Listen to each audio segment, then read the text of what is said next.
Inggris, dia menemukan mikroskop dalam sayatan gabus untuk melihat sel.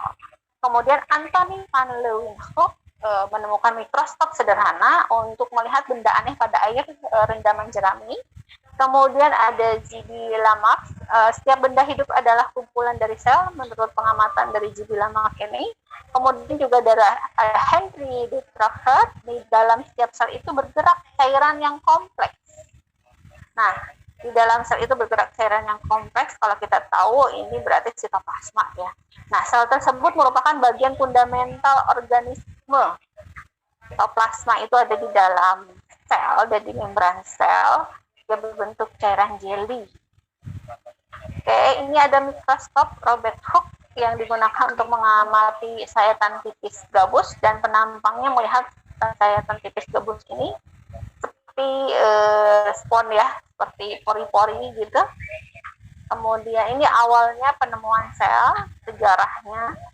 Kemudian Matthias Selden dan Swan ini semua kehidupan tersusun atas sel menurutnya, karena dalam teorinya sel itu sebagai unit struktur penyusun tubuh. Jadi semua aktivitas kimia di dalam tubuh itu adanya di dalam sel, dan sel itu adalah pabrik kimia.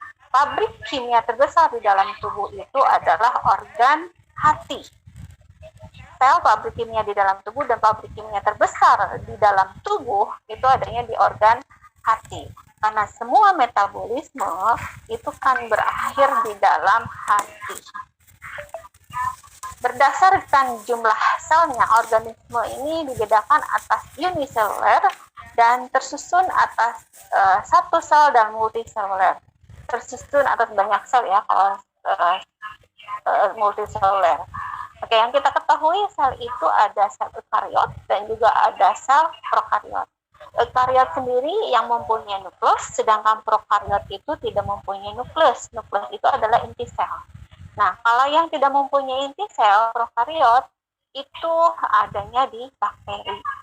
Jadi bakteri tidak mempunyai inti sel. Oke, ini masih tentang sejarah dari teori sel. Max Coates ini, protoplasma merupakan struktur dasar organisme. Sedangkan menurut Felix Dujardin, bagian sel yang hidup terpenting adalah cairan protoplasmanya. Dan sedangkan menurut J. Perkins, protoplasma adalah cairan hidup yang terdapat di dalam sel hidup. Teorinya sel itu merupakan unit kesatuan fungsional, jadi tidak hanya protoplasmanya saja sebetulnya yang penting. Jadi organel yang lainnya juga penting di dalam struktur sel. Menurut Rudolf Virchow, omniselula atau ekselula, setiap sel itu berasal dari sel sebelumnya. Jadi telur itu berasal dari telurnya gitu, telur sebelumnya, contoh itunya. Kemudian teori yang sebetulnya adalah sel itu merupakan unit pertumbuhan. Jadi sel bisa tumbuh, unit pertumbuhan ya, menumbuhkan gitu ya. Akibat perkembangan teknologi, sel merupakan unit hereditas. Kita tahu hereditas keturunan ya. Jadi sel itu adalah unit dari hereditas atau keturunan. Jadi ada di dalam sel, kan di dalam sel ada nukleus, ada di mana di nukleus itu sendiri ada DNA, dan struktur DNA dan struktur kromosom.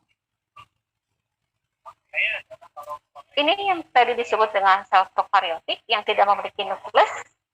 Materi genetiknya DNA terkonsentrasi pada suatu daerah yang disebut nukleid.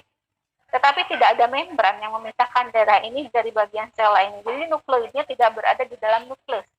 Biasanya kalau eukariotik itu nukleidnya ada di dalam nukleus inti sel. Nah, ini tidak, nukleidnya dia menyebar begitu saja di dalam selnya, di dalam sitoplasmanya.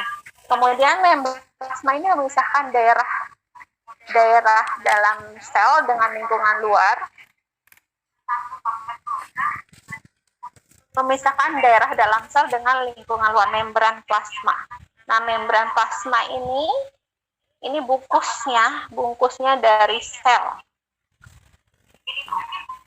Contoh yang prokariot adalah bakteri ya. Jenisnya Cyanobacteria. Kalau sel eukariotik tadi sudah disebutkan adalah sel yang mempunyai inti sel, ada nukleus, ada sesungguhnya yang dibungkus oleh membran nukleus ya. Ada DNA pada sel eukariotik tersusun atas satu atau lebih molekular linear yang disebut kromosom. Oke. Jadi DNA kromosom adanya di nukleus. Semua materi genetik pada eukariotik disimpan di dalam nukleus dan terpisah dari sitoplasma oleh membran nukleus.